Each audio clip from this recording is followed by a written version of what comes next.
किसी भी कंट्री के जो मूल धरोहर होते हैं, संस्कार की जो धरोहर होते हैं, इनके ऊपर तो कहीं न कहीं किसी देश को अगर विकसित करना है, डेवलप करना है, तो युवा आबादियों का सपोर्ट जरूरी है। सिस्टम में युवा आबादियों का इन्वॉल्वमेंट जरूरी है, तभी हम किसी कंट्री को, उसके कंट्री के मान सम्मान गौरव को आकाश की बुलंदियों तक ले जा पाएंगे। और देखिए, इन लोगों का कहना है जो यूनिवर्सिटी में जो चुनाव नहीं हो रहा, होना चाहिए, तभी छात्रों में यूनिटी को देखने को मिलेगा। और जब छात्रों में यूनिटी को देखने को मिलेगा, तभी हम किसी कॉलेज हो, किसी देश हो, उसकी खूबसूरती बरकरार रख पाएंगे। तो कहीं न कहीं युवा आबादी, भारत में सबसे बड़ा युवाओं का देश भारत है, तो भारत में युवाओं को सही से सिस्टम में कनेक्ट करना होगा। जब सही से युवाओं को कनेक्ट करने के सिस्टम में, तभी भारत के मान सम्मान और गौरव को आकाश की बुलंदियों तक ले जाने से दुनिया का कोई मुल्क, कोई राष्ट्र रोक नहीं सकता। क्योंकि हमें जरूरत है सिस्टम में युवाओं को कनेक्ट करने की, सिस्टम में युवाओं को लेने की। तो छात्र संघ चुनाव नहीं होने की वजह से आज गरीब जो छात्र हैं वो राजनीति में जा ही नहीं सकते हैं। बिल्कुल वो राजनीति में जा ही नहीं सकते हैं, क्योंकि देखिए, अगर छात्र संघ चुनाव नहीं हो रहा है तो पहली बार तो जो चमकता हुआ सितारा जो भी होगा, जो भी युवा होंगे, वो जिनके अंदर टैलेंट होगा, उनको आगे राजनीति में कदम रखने का मौका नहीं मिलेगा। राजनीति आने वाले समय में वही करेगा जिसके पास पैसा रहेगा। तो ये छात्र संघ चुनाव को लोग रोक कर ये साबित करना चाह रहे हैं। कुलपति जी इतने तानाशाह हैं, ये छात्र संघ चुनाव इस विश्वविद्यालय में रोककर आज ये 2018 से छात्र संघ चुनाव स्थगित हुआ है। 2018 में चुनाव को स्थगित किया गया है, और उसकी इसके पीछे क्या वजह है इसको हम समझ नहीं पा रहे हैं। कोई एक्सपेक्टेड डेट है कब तक? कोई एक्सपेक्टेड डेट ये लोग नहीं दे। जब जाओ तो एक जुमला पकड़ा देते हैं, हम लोग ज्ञापन सौंपते हैं इनको, और ये यही कहते हैं कि आने वाले तारीख को, इस तारीख को आप मिलिए, चुनाव का बात किया जाएगा। लेकिन कोई इस पे बात नहीं होती है, उसको टाल दिया जाता है, और समय समय तारीख मिलती रहती है और चुनाव नहीं कराया जाता है।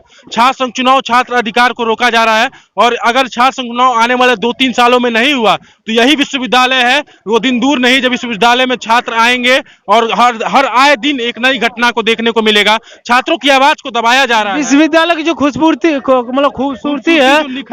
निखर जाएगी। कहीं न कहीं विश्वविद्यालय खंडहर बन सकता है। अगर बिल्कुल खंडहर बन सकता है। आप किसी दिन में साथ चलिए विश्वविद्यालय में, आपको दिखाता हूँ। वहाँ पे आप जब इंटर करेंगे, वहाँ पे जो शौचालय है, इतना दुर्गंध उसमें से आता है। आप वहाँ बस खड़े हो जाइए 5 मिनट, तो मैं आपको इतनी दुर्गंध वहाँ से आती है। कोई सफाई का कोई इंतजाम नहीं है।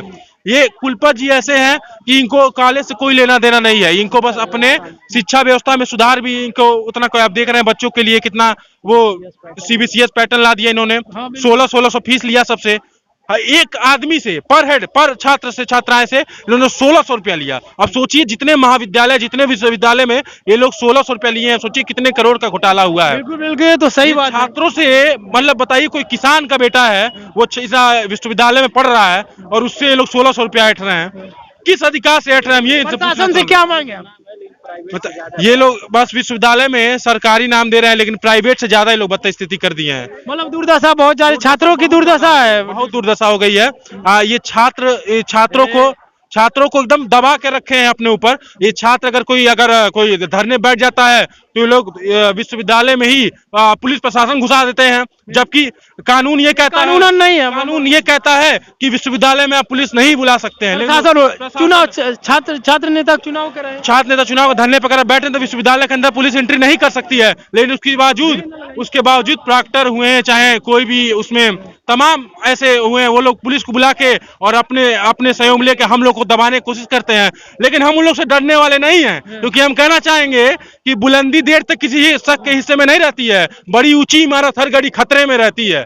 ये लोग डरने वाले नहीं है उनसे। हम देखिए, कहा जाता है युवाओं के समूह में इतनी ताकत है। युवा एक अपने आप में एक जलता हुआ अंगारा है, और उस जलते हुए अंगारों में कोई भी भ्रष्टाचारी, पापी नमक हरामी टकराएगा तो जल के खाक हो जाएगा। और देखिए, युवाओं का जो सही है, और कहीं न कहीं माना जाता है अगर सिस्टम में भ्रष्टाचार है तो युवा आबादी एक एंटीवायरस के काम करेंगे। अगर सिस्टम में वायरस लगा है तो युवा क्या है? एंटीवायरस है। अगर सिस्टम में वायरस लगा है तो युवा आबादी एंटीवायरस बन के इंस्टॉल हो जाए हर गली हर मोहल्ले में। और जब एंटीवायरस बन के इंस्टॉल होगी तो भारत के मान सम्मान और गौरव को आकाश की बुलंदियों तक ले जाने से दुनिया की कोई ताकत नहीं रोक सकती। तो युवा आबादियों को सपोर्ट करने की आवश्यकता है, कहीं न कहीं युवा आबादी को सिस्टम में कनेक्ट करने की आवश्यकता है, तभी हम भारत के मान सम्मान और गौरव को आकाश की बुलंदियों तक ले जा सकते हैं।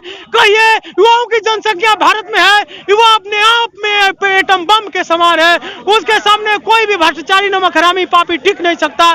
केवल एक जरूरत है युवाओं के एक सिस्टम में कनेक्ट होकर के आवाज उठाने की। तो ये देखिए युवावादी अपने संघर्ष लड़ रहे हैं, एक दिन जरूर ये कामयाब होंगे। और कहा जाता है बार बार प्रयोग में आने वाले लोहे पर जंग नहीं लगता, उसी प्रकार बार बार कोशिश करने वाला कभी पराजित नहीं होता। थॉमस अल्वा एडिसन ने कहा था जे हर एक सफलता के रीजन पर थिंकिंग से मिली ड्राइविंग फोर्स हर एक शख्स को उसके जीवन रूपी मंजिल तक ले जाती है।